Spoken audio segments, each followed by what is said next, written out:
پیچھے لگ جاؤ، وہ تمہیں یوں بھگا لے جائے گا۔ اچھا حدیث میں یہ ملتا ہے، ان الشیطان لیجری مجری الدم، شیطان کیسے آتا ہے معلوم ہے؟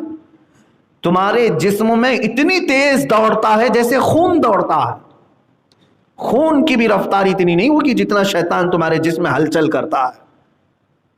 اب نماز کے لیے آپ آتے ہیں تب بھی تمہارے درمیان آتا ہے، یہاں تک بھی کوشش کرتا ہے بہکانے۔ اور جیسے ہم کو ناف پہ ہاتھ باندھنے کا حکم ہے نا، اللہ اکبر کہہ کے ہم ناف پہ ہاتھ باندھ لیتے ہیں نا، دونوں رکعت باندھتے ہیں۔ اس کی حکمت میں بعض علماء نے یہ لکھا ہے کہ شیطان ناف کے راستے سے اندر داخل ہو کر کے اس کے دل میں وسوسے پیدا کرتا ہے۔ تم اپنی ناف پر ہاتھ رکھ لو، اللہ اکبر، تحریمہ کا ہاتھ، تاکہ اس کی شرارتیں تمہارے جسم کے اندر نہ جائیں۔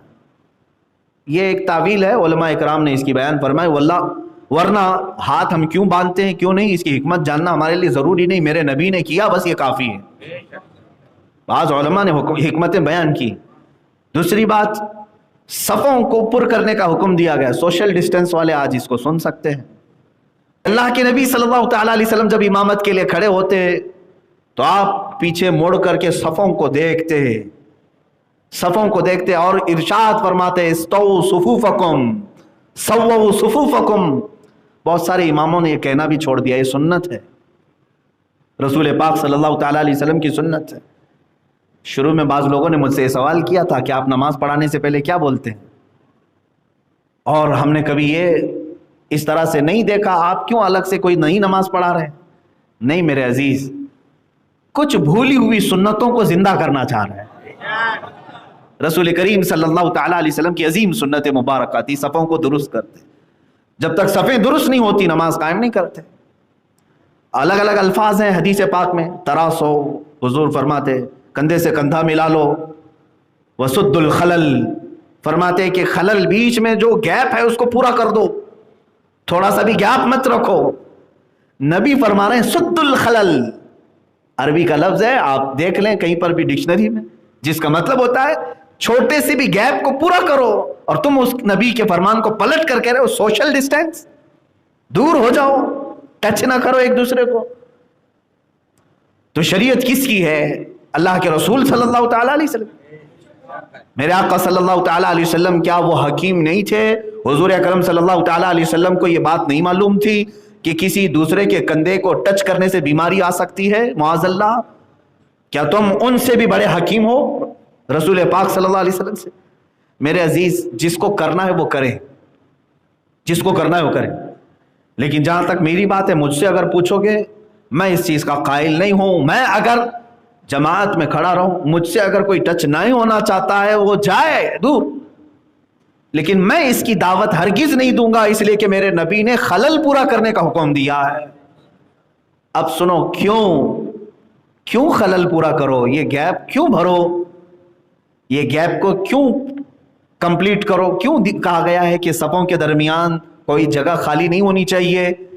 رسول کریم صلی اللہ تعالیٰ علیہ وسلم کی دوسری حدیث ہے جس میں فرمایا، اگر تم نے صف کے درمیان فرجہ کہتے ہیں کشادگی رکھی، گیپ رکھا، تو فرمایا گیا کہ اس جگہ شیطان آ جائے گا جو دونوں کے دلوں میں وسوسہ پیدا کرے گا، ادھر بھی اور ادھر بھی، اور دونوں کی نمازوں کو خراب کرے گا۔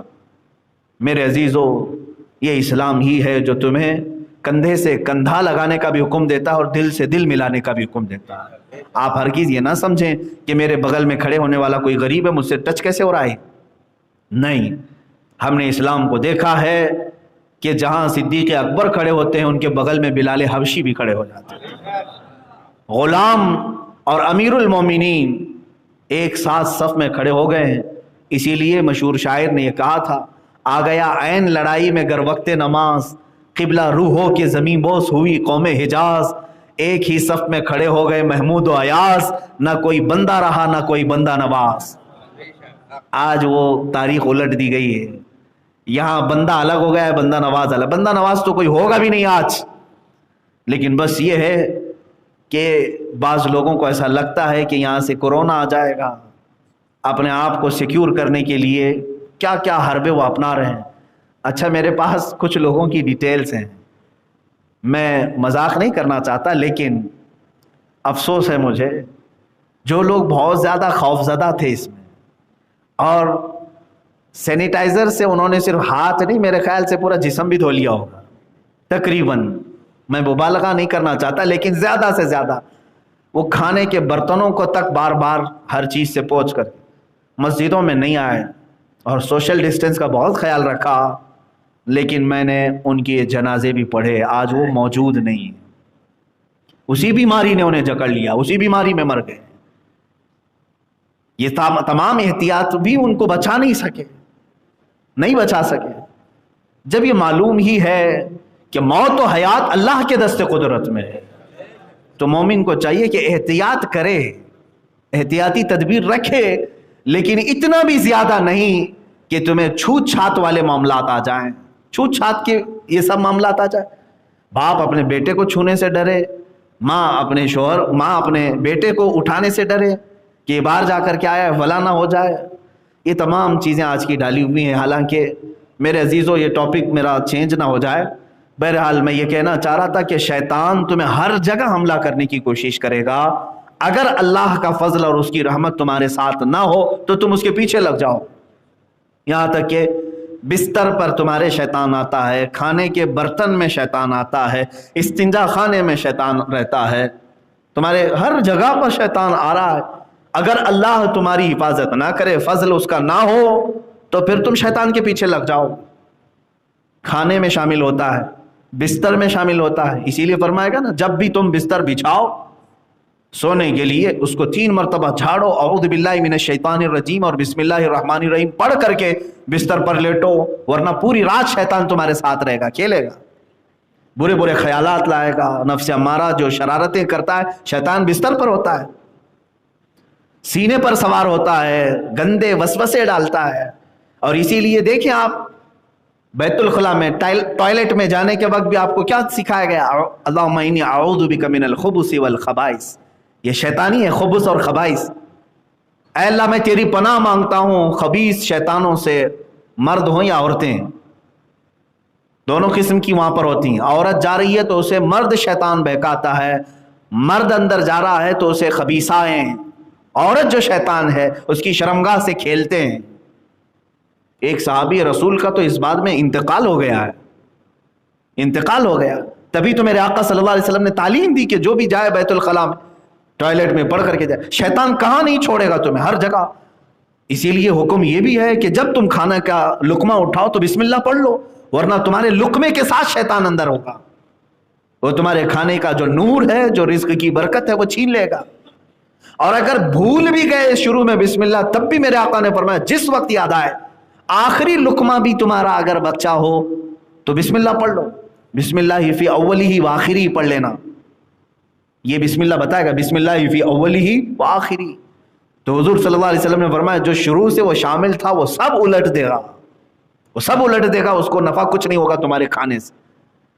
تو تمہیں تو بچایا ہے اللہ کے نبی صلی اللہ علیہ وسلم نے ہر جگہ پر، تو اس سے اندازہ کرو کہ شیطان سے تمہاری جنگ کہاں کہاں ہے۔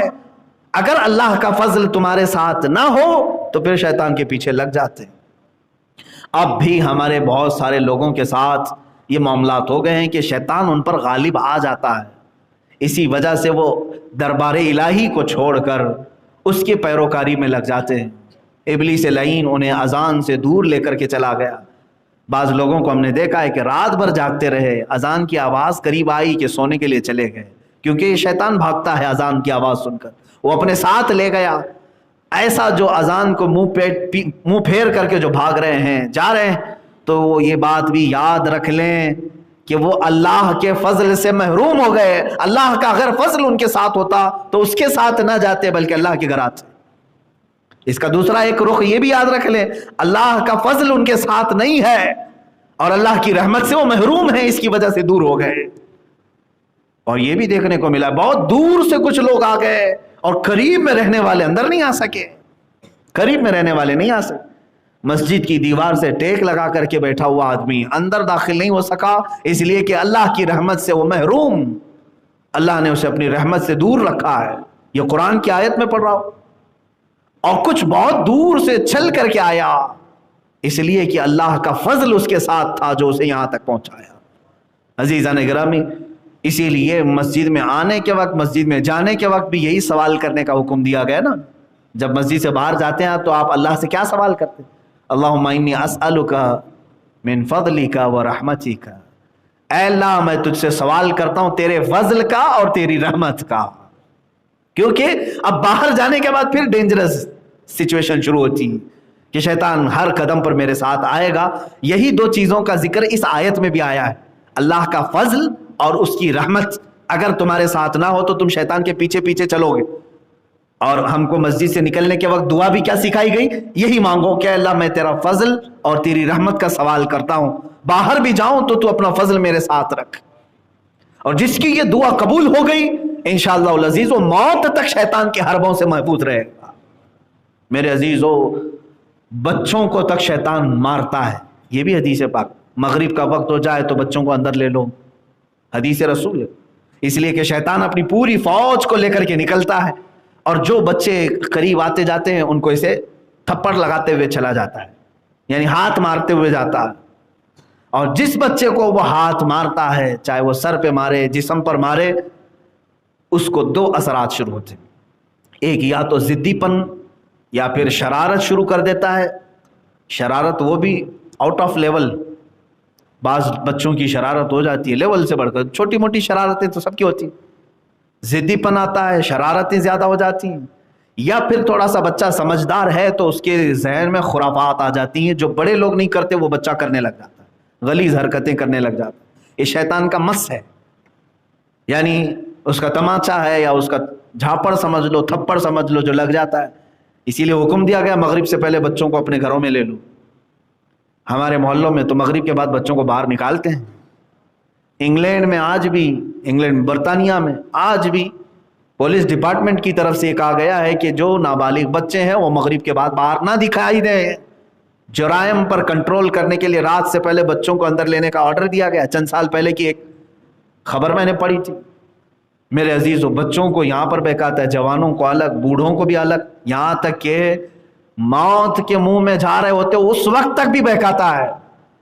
اس وقت بھی جب تم موت کے منہ میں جا چکے ہو، قریب ہے کہ روح نکلنے والی ہے، تب بھی وہ سرانے کے پاس کھڑا رہتا ہے اور ہاتھ میں میٹھا پانی، ٹھنڈا پانی لے کر کھڑا رہتا ہے. وہ کہتا ہے کہ تیری ساری تکلیف دور ہو جائے گی، سارا تیرا یہ جو نزا کا معاملہ ہے ختم ہو جائے گا، بس ایک بار میری بات سن لے. جس خدا کی تو عبادت کرتا تھا وہ جھوٹا ہے اور میں سچا ہوں، معاذ اللہ. دیکھ تجھے وہ آج تکلیف میں چھوڑ دیا اور تیری طرف وہ دیکھتا بھی نہیں. میں تو تیرے پاس پانی لے کر کے آیا ہوں، ٹھنڈی ہوائیں چلاؤں گا. جو کمزور ایمان والا ہے وہ پانی کی آس میں اگر اس کو کہہ دے کہ تو سچا ہے تو جیسے ہی وہ کہے گا وہ شیطان پیالہ پٹک دے گا اور اس کی روح نکل چکی ہوگی، کفر پر موت ہو گئی. پوری زندگی عبادت کرتا رہا لیکن موت سے تھوڑی دیر پہلے شیطان نے اس کو کافر بنا دیا. پانی کا ایک قطرہ بھی نہیں پلائے گا، وہ جھوٹا پانی ہوتا ہے، پانی ہوتا ہی نہیں، شعبدہ بازی، دکھائی کچھ اور دیتا ہے. تو مجھے بتاؤ میرے عزیزو، ہماری جنگ تو موت کے منہ میں جانے تک شیطان کے ساتھ ہے، اور آپ اتنے ہلکے میں لے کر کے اگر اس کو آسان زندگی گزارنے لگیں تو سمجھ لو کہ پھر خاتمہ کیسا ہوگا، خاتمہ کیسا ہوگا. اسی لیے ڈرتے رہو اور اللہ کے فضل اور اس کی رحمت کا سوال ضرور کرو کہ اے اللہ میں تیرے فضل اور تیری رحمت کا سوال کرتا ہوں. اور اللہ نے جب یہ فرما دیا تو حق بات ہے. اللہ خود فرما رہا ہے وَلَوْلَا فَضْلُ اللَّهِ عَلَيْكُمْ وَرَحْمَتُهُ لَاتَّبَعْتُمُ الشَّيْطَانَ إِلَّا قَلِيلًا. اگر اللہ کا فضل اور اس کی رحمت تم پر نہ ہوتی تو شیطان تمہیں لے جا چکا ہوتا، شیطان کے پیچھے تم لگ چکے ہوتے. اے اللہ جس طرح آج تک تو نے ہم پر فضل کیا ہے، دین اسلام پر قائم رکھا ہے، اہل سنت و جماعت پر رکھا ہے، تیرے حبیب کا اور تیرے محبوبوں کا سچا ہمیں معتقد بنایا ہے، ان کی محبت رکھا ہے، قرآن کی عظمت ہمارے سینوں میں بٹھائی ہے، قرآن کا احترام تو نے آج ہمیں دیا ہے، تو یہ سب تیرا فضل ہے مولا. اب بقیہ زندگی میں ہم صرف سوال یہ کرتے ہیں کہ جس طرح تو نے حق دین پر ہمیں رکھا ہے، قبر میں جانے تک ہم سب کو حق دین پر قائم رکھ. یا مقلب القلوب ثبت قلوبنا علی دینک یا اللہ. اے دلوں کو پھیرنے والے خدا، ہمارے دلوں کو ہمیشہ تو اپنے دین پر قائم رکھ. وآخر دعوانا الحمدللہ رب العالمین.